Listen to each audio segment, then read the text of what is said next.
12장 1절에서 3절입니다. 우리 함께 한 목소리로 합독하겠습니다. 로마서 12장 1절에서 3절까지 함께 합독하겠습니다. 시작.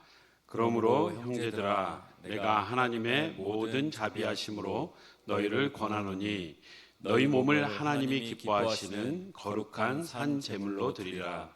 이는 너희가 드릴 영적 예배니라.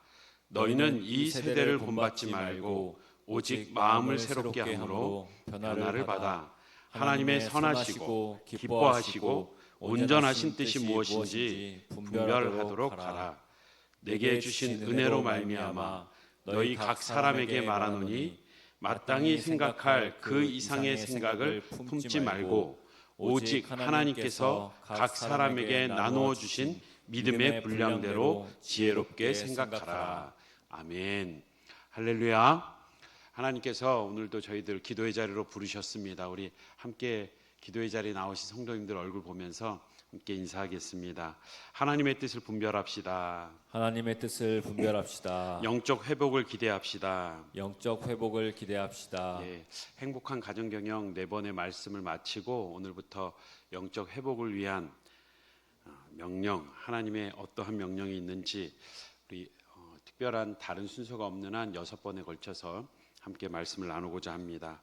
그 첫 번째, 오늘은 내면을 점검하라. 우리가 영적인 회복을 위해서 먼저 감당해야 될, 먼저 우리가 확인해야 될 것, 우리의 내면이 어떠한지를 점검하는 것입니다.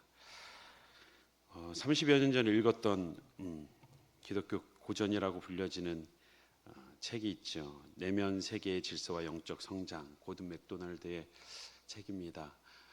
한 번쯤 보셨고 또 읽어보신 분들 많이 계실 겁니다. 필요하시면 구매를 하셔서 꼭 한번 읽어보십시오. 나의 지금의 모습, 정말 건강한 신앙생활을 하고 있는가? 나의 내면 질서는 하나님 앞에서 잘 정리되어 있는가? 질서가 잘 잡혀 있는가? 돌아볼 수 있는 귀한 경건서적입니다. 우리는 외부 세계와 내부 세계, 두 세계 속에서 살아갑니다. 우리가 보여지는 삶만이 아니라 보이지 않는 영적인 세계가 있고 그 영적인 세계와 연결되어 있는 우리의 영혼, 우리의 내부의 세계와 이 외부의 세계는 연결되어 있어서 이 조화가 잘 이루어져야 합니다. 하지만 우리는 바쁜 일상으로 말미암아서 외부 세계에 너무 치중하다 보면 우리의 내면의 세계의 질서가 무너지기 시작합니다. 그 내면 세계가 다 황폐화될 정도로 우리는 너무 바쁜 외부 세계에 우리의 모든 것을 쏟아놓고 살아갈 때가 많기 때문입니다. 외부 세계가 너무 바쁜 나머지 내부 세계가 황무지가 되도록 방치할 때가 많다는 겁니다.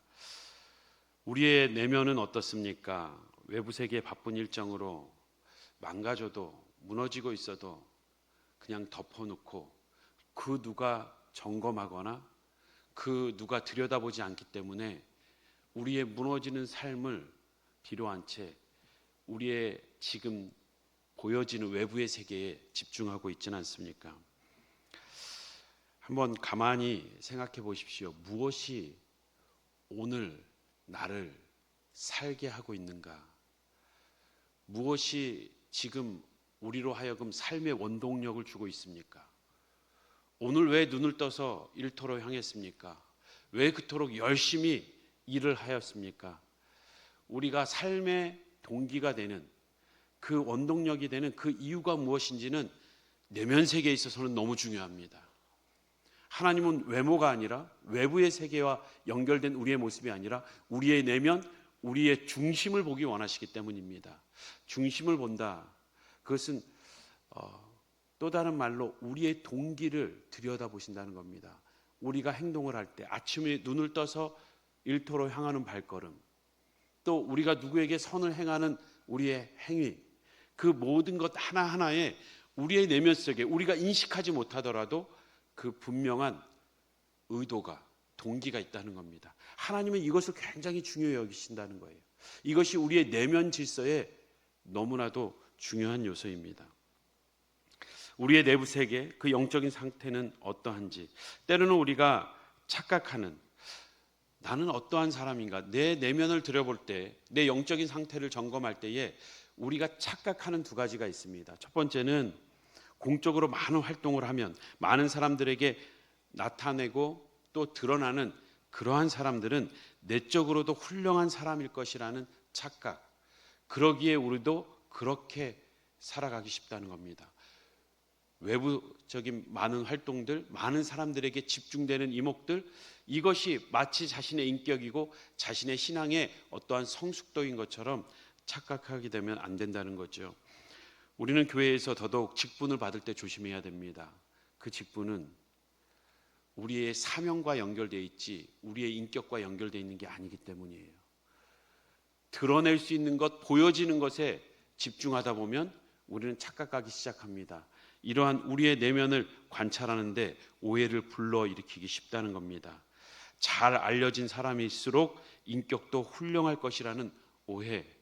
분명 인격이 훌륭하여서 본이 되고 존경을 받고 알려진 분들도 있습니다. 하지만 그 순서가 바뀌고 나면 우리는 착각하게 됩니다. 두 번째 오해는 무엇이냐면 우리가 신앙 안에서 성경에 많은 지식이 있을수록 하나님과 가까울 것이라는 생각입니다. 오랜 신앙생활을 했으면, 또한 우리가 교회에서 많은 업적을 남겼으면 그것이 마치 내 신앙의 척도인 것처럼, 또한 성경 지식이 많을수록 내가 하나님과 가까운 경건의 사람인 것처럼 착각해서는 안 되는 것입니다.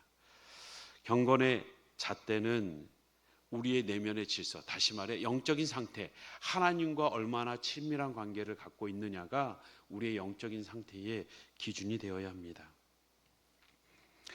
그래서 우리는 보여지는 것에, 남들의 시선에 우리의 마음을 뺏기기 시작하면 내면 세계를 희생해서라도 외적인 세계에 관심을 기울이고 불균형적인 삶에 치명적인 유혹을 받게 됩니다.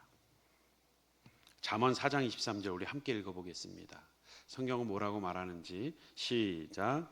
모든 지킬 만한 것 중에 더욱 내 마음을 지키라. 생명의 근원이 이에서 남이니라. 아멘. 우리의 마음을 지키는 것이 더 중요한 것임을, 그것에서부터 생명의 근원이 흘러나옴을, 우리 안에 내주하시는 성령 하나님, 생수의 강이 되어 주시는 그 하나님의 영, 예수의 영이 우리 안에 그 잘 정돈된 내면에서 우리의 삶을 이끌어 가셔야 합니다. 하나님과의 관계 속에서 하나님의 말씀에 근거해서 오늘도 살아가야 될 이유를 찾고 하나님과의 관계 속에서 삶의 목적을 찾지 않는다면 모든 인간은 외부 세계의 바쁜 일과로 인하여서 내부 세계가 무너지게 돼 있습니다. 영적인 회복을 위해서 우리가 내면을 점검하기 위해 세 가지 기억해야 합니다. 그것은 무엇인가? 첫 번째, 우리가 읽은 본문 2절, 1절 다음 2절을 보시면 너희는 이 세대를 본받지 말고 라고 되어 있습니다. 이 세대를 본받지 말라. 그렇다면 첫 번째, 이 세대를 본받는 삶은 무엇일까? 이 세대를 본받는 삶, 고든 맥도날드 목사님은 이것을 쫓겨다니는 삶, 쫓기는 삶이라고 표현을 합니다. 굉장히 현실적이고 직설적이기도 한데요. 이 세대를 본받는 삶, 이 세대의 흐름에 그냥 쫓겨다니는 삶입니다. 이 우리가 읽은 로마서 12장 2절을 다른 번역에서는 이렇게 표현합니다. 세상이, 이 세대를 본받지 말라는 말을, 세상이 너희를 그 틀 속에 끼워 맞추지 못하게 하라. 세상은 어떻게 해서든 세상의 방식대로 우리가 살아가도록 끌어당겨서 집어넣는다는 겁니다. 강하게 압박해 온다는 겁니다. 그 속에서 우리는 내면 세계의 질서를 위해서, 영적인 상태에 건강한 상태를 유지하기 위해서 우리는 이 세상의 흐름 가운데 껴 맞춰지는 인생이 아니라, 그것에 쫓겨다니는 삶이 아니라 오히려 때로는 거스리며 오히려 하나님의 뜻을 먼저 생각해야 되는 것이죠. 쫓겨다니는 삶, 이 세대를 본받는 삶의 모습을 우리가 구약의 사울의 모습에서 볼 수 있습니다. 사무엘상 9장 1절에서 2절을 한번 보겠습니다. 베냐민 지파의 기스라 이름하는 유력한 사람, 영향력 있는 사람이 있었습니다. 그는 아비엘의 아들이요 스롤의 손자요 베고라스의 증손이요 아비야의 현손이요 베냐민 사람이더라. 기스에게 아들이 있으니 그의 이름은 사울이요 준수한 소년이라.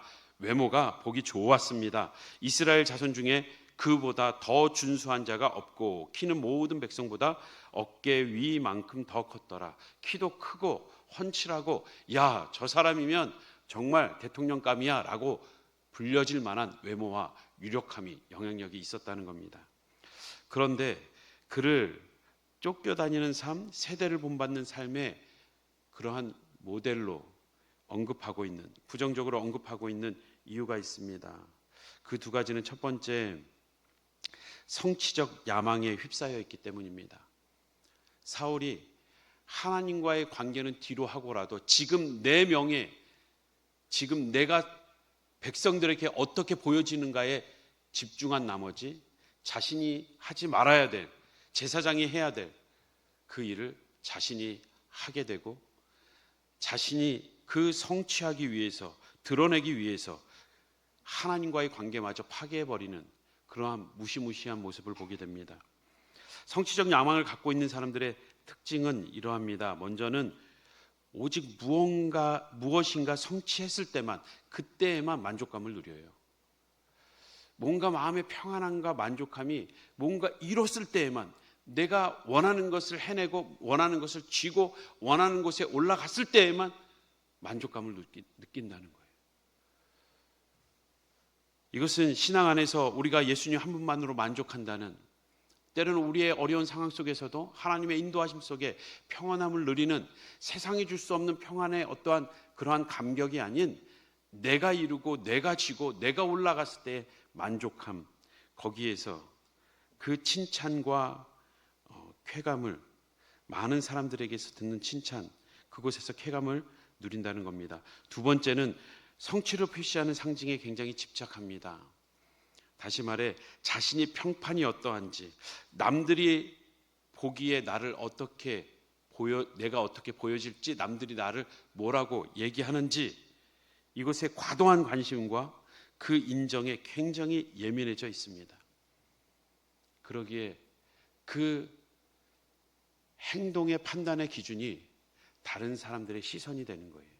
그러면 하나님의 뜻이 아닌 다른 사람들의 시선이 더 크게 자리 잡는 순간 우리의 동기는 하나님으로부터 멀어지고, 하나님의 뜻과 관계없이 우리의 내면이 무너져도 우리는 외부적인 요소로 우리의 행동을 결정하고 그 세상에 쫓겨서 살듯 우리는 내몰려 바쁘게, 긴장 속에, 불안함 속에 살게 된다는 겁니다.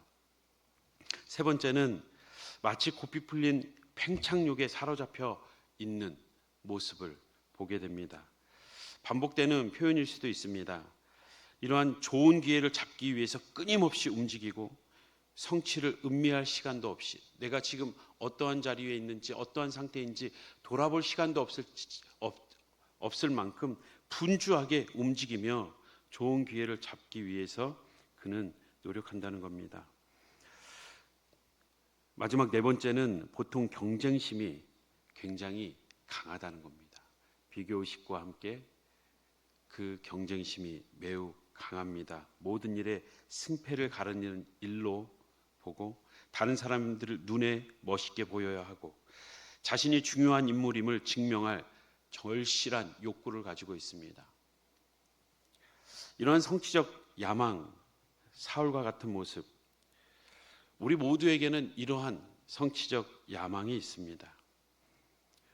우리가 사울과 다르지 않다는 것을 보아야, 내면이 정확히 인식되어야, 점검되어야 그 다음에 우리의 회복을 기대할 수 있다는 겁니다. 두 번째는 관계적인 미흡입니다. 무언가 쫓겨다니는 삶의 모습을 보면 많은 사람과 좋은 관계를 맺고 있는 것 같지만 그 관계는 자신을 드러내기 위한 관계지, 정말 그 사람과의 좋은 관계 속에서 그 친밀함을 누리고 그 사람을 세워주기 위한 게 아니라는 거죠. 온전한 인격 성숙에는 별 관심이 없습니다. 성취의 골몰아에서 인격과 간격이 벌어지고, 그리고 남을 기만하기도 하고, 그리고 자신도 기만하게 됩니다. 여섯 번째는 그 관계적 미흡에 있어서 대인관계를 잘 하기 위해서 훈련하지 않아요. 자신의 시간을 투자하지 않습니다. 노력하지 않습니다. 쉽게 얻길 원합니다. 관계도 쉽게 얻길 원해요.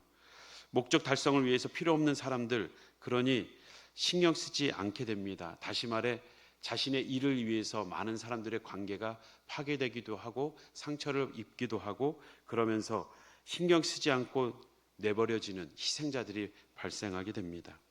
7번째는 화삼처럼 격렬한 분노를 품고 있습니다. 그 내재된 분노, 다른 사람들을 의식하며 비교의식 가운데 잠재되어 있는, 그래서 언젠가는 내가 이루고 말겠노라는, 딛고 일어서겠다라는 강렬한 성취욕이, 그 야망이 분노로 내재되어 있다는 것입니다. 이것은 자신을 반대하는 사람들에 대해서 강하게 드러나고, 또한 자신을 따라야 될 사람들, 부하 직원이 있다면 자신을 따르지 않는다면 굉장한 분노를 격발하게 됩니다. 언어 폭력을 쉽게 사용하게 되죠. 마지막으로 이러한 세대를 본받는 사람, 세상을 쫓아 살아가는 사람, 그러한 사람들은 바쁩니다. 근데 바쁘고 끝나고 때로는 쉴 줄 모르고 노는 것 자체가 오히려 불편해하는, 영적인 예배를 피하고 오히려 늘 바쁜 사람으로 보여지는 것에 자기의 만족과 성공의 상징처럼 생각하고 있습니다. 부부, 가족, 친구, 하나님과의 관계를 피하고 늘 바쁜 사람이라는 평판이 오히려 좋게 들리는 사람, 때로는 정반대로 자기 연민에 너무나 쉽게 빠져 있는 사람, 이러한 이가 이 세대를 본받는 삶의 모습, 우리의 내면은 어떠합니까? 우리의 영적인 상태는 어떠합니까? 한번 돌아보십시오. 우리는 성취적 야망에 휩싸여 있진 않은지, 누군가의 관계를 맺는데 미흡해 있진 않은지. 그렇다면 2절 말씀의 근거에서 두 번째, 왜 이 세대를 본받으면서 살아가는지 간단히 보자면, 우리는 이 세대가 결코 우리를 내면의 질서를 건강하게 세워가기 위한 그러한 세대가 아님을 알아야 합니다.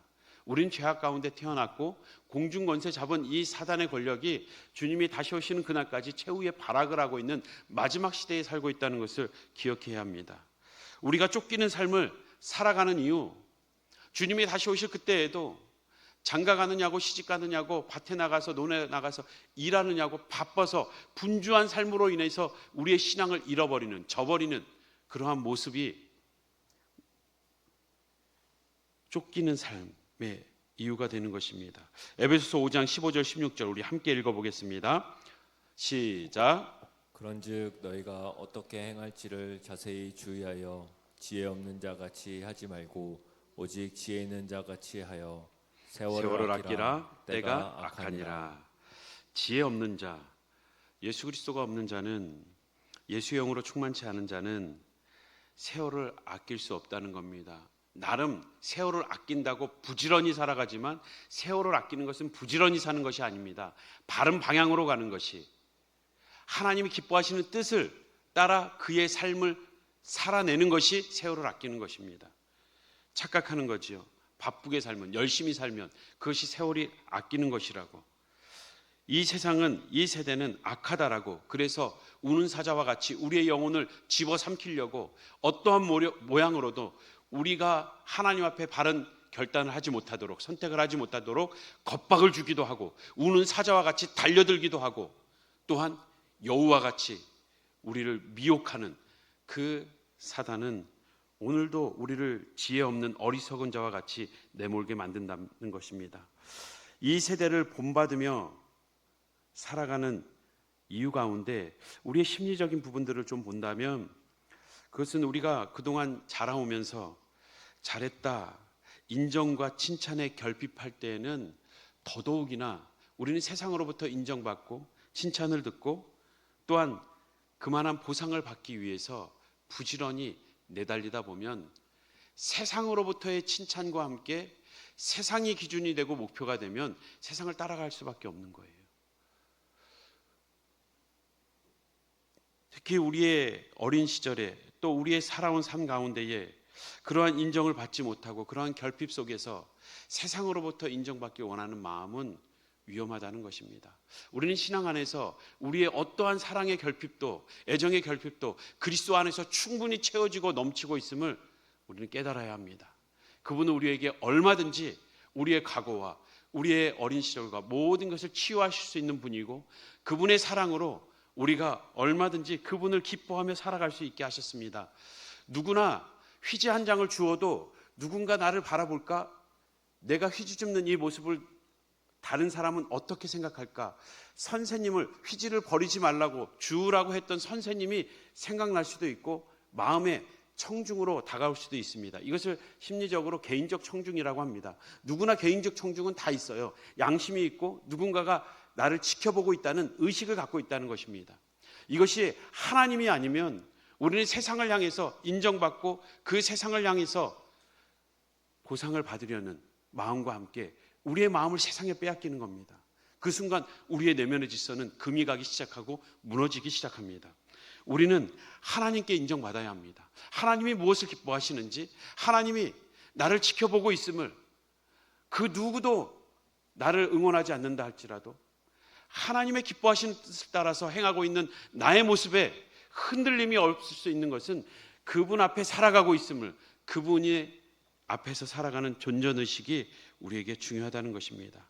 우리는 하나님의 인정 가운데 살아가는 그의 백성이요 그의 사랑받는 자녀인 줄 믿습니다.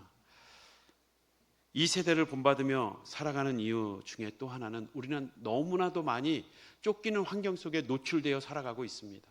세상이 그래요.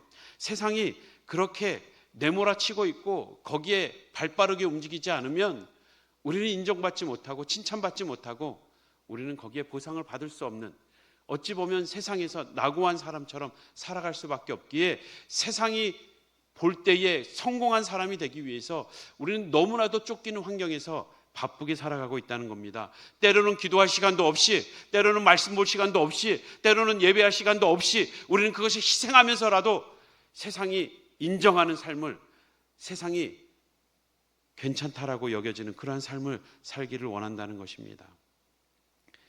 우리가 기억해야 될 것은 분명 세상은 우리가 무엇을 이뤘냐에 대한 성취에 대한 가치를 매기지만 우리는 하나님 앞에서 존재만으로도 가치 있는 그러한 하나님의 형상임을 꼭 기억해야 합니다.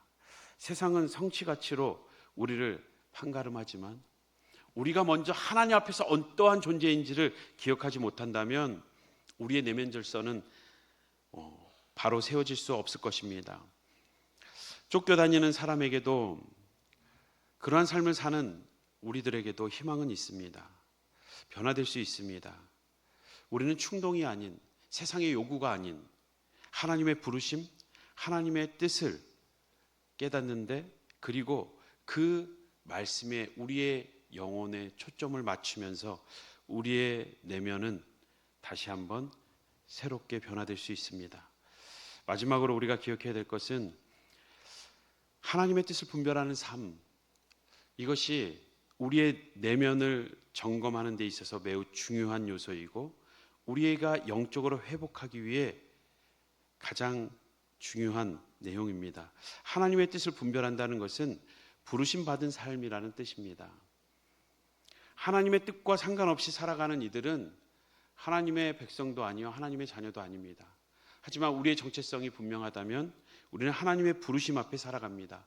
이 부르심은, 이 소명은 목회자들만 받는 것이 아닙니다. 선교사들만 받는 것이 아니라, 직분 받을 때만 받는 것이 아니라 예수를 그리스도로 고백하는 모든 성도는 이 부르심 앞에 서 있어야 됨을, 이 부르심이 우리의 영적인 내면 질서를 바로 세우는 가장 초석이 됨을 잊지 말아야 합니다. 여기서도 한 사람을 소개하겠습니다. 요한복음 3장 27절에서 30절 말씀. 요한이 대답하여 이르되 만일 하늘에서 주신 바 아니면 사람이 아무것도 받을 수 없느니라. 내가 말한 바 나는 그리스도가 아니요 그의 앞에 보내심을 받은 자라고 한 것을 증언할 자는 너희니라. 29절 함께 읽겠습니다. 신부를 취하는 자는 신랑이나 서서 신랑의 음성을 듣는 친구가 크게 기뻐하나니 나는 이러한 기쁨으로 충만하였노라. 그는 흥하여야 하겠고 나는 쇠하여야 하리라 하니라. 지금 세례 요한은 자신이 그리스도가 아니라고, 자신을 따르는 많은 이들을 향하여서 나는 그리스도가 아니라고 분명히 자신을 드러냅니다. 다시 말해 자신은 29절에 나는 신랑 그 곁에 서서 그의 음성을 듣는 친구다. 나는 들러리다. 지금 그 친구의 음성을 듣고 크게 기뻐하는 들러리로서의 기쁨을 얘기하고 있습니다. 이러한 기쁨으로 나는 충만하다. 나는 흥하여야 한다라고 하며 자신의 정체성을 분명히 말하고 있습니다. 그렇습니다. 하나님의 뜻을 분별하는 부름받은 삶에 우리가 분명히 서 있을 때에 우리의 내면이 다시 한번 점검받게 돼 있습니다. 그 부름받은 자의 삶의 특징은 첫 번째는 정체성에 대한 인식입니다. 내가 누구인지, 나는 하나님이 지음받은 창조주 하나님 앞에 피조물이요, 그런데 그 피조물 가운데에서 하나님의 형상으로 지음받았다는 나의 정체성, 그 피조물, 여러 피조물 가운데 또 쓸어버리고 다시 만들 그러한 형상이 아닌 하나님이 포기하지 않는 사랑받는 자녀라는 사실, 그리고 그의 아름다운 덕을 전해야 될 그의 백성으로 부름받았음을 우리는 기억할 때에, 우리의 정체성이 분명할 때에 세례 요한과 같이 우리는 우리의 내면 질서가 바로 설 수 있습니다. 부름받은 사람은 자신이 누군지 정확히 알고 있습니다. 자신이 그리스도가 아니고 신랑의 친구라고 말한 세례 요한처럼 자신이 엉뚱한 환상에 빠지지 않습니다. 자만해지지도 않고 또한 아무것도 아닌 것처럼 허무한 모습으로 자기 연민에 빠지지도 않습니다. 세례 요한은 자신을 그리스도가 아니요 신랑의 들러리라고 비유하면서 또한 이어지면서 자신의 역할을 분명히 말하고 있습니다. 나는 쇠하여야 하지만 그가 흥해야 될 것이다. 내 삶을 통해서 그를 흥하게 하는 것이 나의 사명이라고 분명히 하는 것처럼 하나님의 뜻을 분별하는 삶, 부르심을 받은 삶의 특징은 청지기 의식입니다. 자신의 역할을 분명히 알고 있기 때문입니다. 사울은 자신이 누구인지, 자기 정체성과 자신이 해야 할 일에 대해서 이미 내면 질서가 무너지며 그는 벗어나게 됩니다. 무엇이든지 할 수 있다고 자만하며 하나님 앞에 버림받은 사울의 모습과 무리들 가운데 둘러싸여 있지만 이 영광이 그리스도께 가야 함을 분명히 알고 있었던 세례 요한, 많은 무리들을 그리스도께 보내는 것이 자신의 역할임을 분명히 알고 흔들리지 않았습니다. 사랑하는 성도 여러분, 우리의 삶을 한번 다시 돌아보십시오. 나의 내면 질서는 바로 서 있는지, 쫓기는 삶을 살아가고 있지는 않은지. 쫓기는 삶에도 희망이 있습니다. 그것은 앞서 얘기한 대로 부름받은 사람이 되는 것입니다. 부르심을 받은 사람, 그 사람은 인생의 광야를 통해서 내면의 질서가 다시금 균형을 잡는 그러한 경험을 하게 됩니다.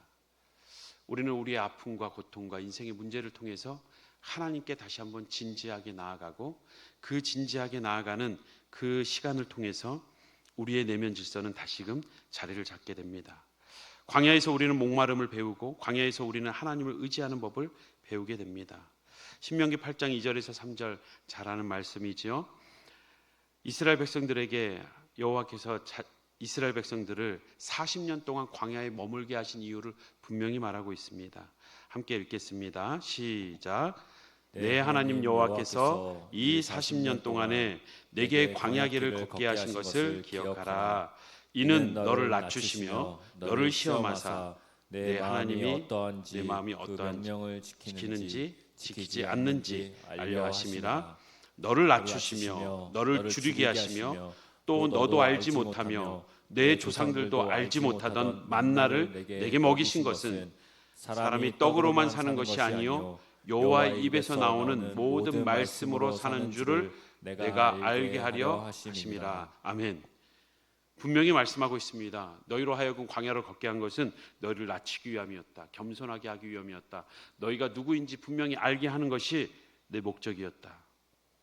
그리고 너희가 너희에게 그 광야에서 만나를 먹이신 것, 그것은 떡을 먹고 살듯이 너희가 나를 기억하며 내 말씀에 순종할 때 살 수 있음을 분명히 알게 하기 위함이었다. 하나님은 그 광야 속에서 그들을 겸손하게 하셨습니다. 말씀을 듣게 하셨습니다. 오늘 우리가 다시금 우리의 내면의 질서가 다시금 온전히 회복되기 위해서 우리는 하나님 앞에 겸손해야 합니다. 우리를 긍휼히 여겨달라는, 주님 앞에 무릎 꿇을 수 있는 그러한 겸손함, 또한 그의 말씀대로 살고자 하는, 말씀에 귀를 기울이는 그 말씀에 대한 목마름, 그것은 우리를 다시금 하나님의 사람으로 세워갈 것입니다. 마지막 16절 우리 한 번 더 마지막으로 함께 읽겠습니다. 시작. 내 조상들도 알지 못하던 만나를 광야에서 내게 먹이셨나니 이는 다 너를 낮추시며 너를 시험하사 마침내 내게 복을 주려 하심이었느니라. 아멘. 하나님은 결국 우리의 내면의 질서가 바로 세워지며 우리에게 복 주시길 원하신다는 것을 기억해야 합니다. 이것은 내가 살아나기 위한, 내가 세상에서 성공하는 것이 아니라 내 생명, 이 땅의 생명뿐만 아니라 세상의 성공뿐만 아니라 내 내면에, 내 영혼의 진정한 생명, 내 영혼이 잘 되는 것.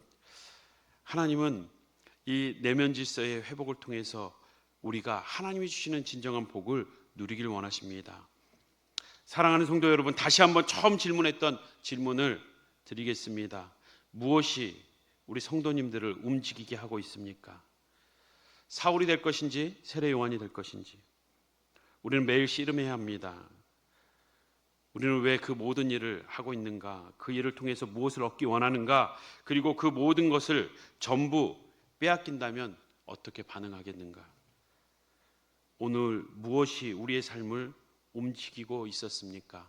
다시금 우리의 마음의 동기가 하나님께로 그 안테나가 맞춰져서 하나님의 말씀 때문에 오늘도 눈을 뜨고 하나님으로 기뻐하며 오늘도 힘있게 출발하고 남은 여생도 그 하나님 때문에 살아갈 수 있는, 그 하나님과의 친밀함을 누리며 살아갈 수 있는 우리 모든 성도님들 되시길 주님의 이름으로 축복합니다.